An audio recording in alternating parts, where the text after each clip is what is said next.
Ulaganje u životno osiguranje je finansijska zaštita za nepredvidive životne situacije, a po isteku osiguranja polisom štednog karaktera se može ostvariti dobit. Pogledajte kako se ona obračunava i pripisuje. Kada se zaključi ugovor o životnom osiguranju, plaća se određena cena, to jest premija za ugovoreno osiguranje i odabrana pokrića. Premija se može platiti jednokratno ili u ratama tokom ugovorenog trajanja osiguranja. Kako osiguravajuća kuća koristi uplaćenu premiju? Jedan deo premije se koristi za pokriće preuzetih rizika i nadoknadu troškova sprovođenja osiguranja. Preostali deo premije se ulaže da bi se očuvala vrednost novca tokom trajanja osiguranja. Kako osiguravajuća kuća ulaže novac? Osiguravajuća kuća vodi računa da investicija bude istovremeno i sigurna i profitabilna i da novac bude raspoloživ za isplatu kada bude bilo potrebno.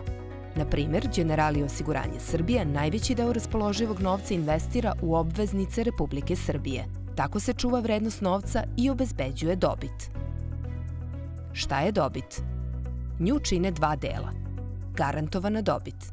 Budući da je deo premije namenjen investiranju, osiguravajuća kuća garantuje određenu dobit na taj novac u zavisnosti od ugovorenog tipa polise. Garantovana dobit je uračunata pri zaključenju ugovora i čini sastavni deo osigurane sume.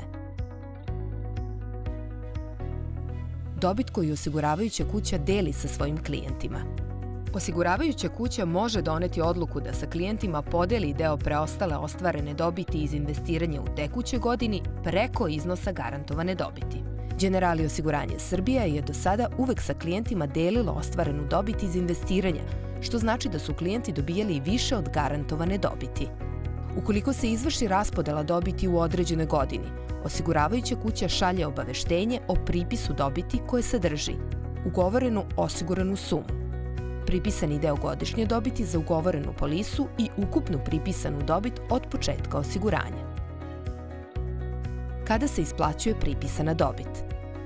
Ukupna pripisana dobit se isplaćuje zajedno sa osiguranom sumom u skladu sa ugovorenim uslovima.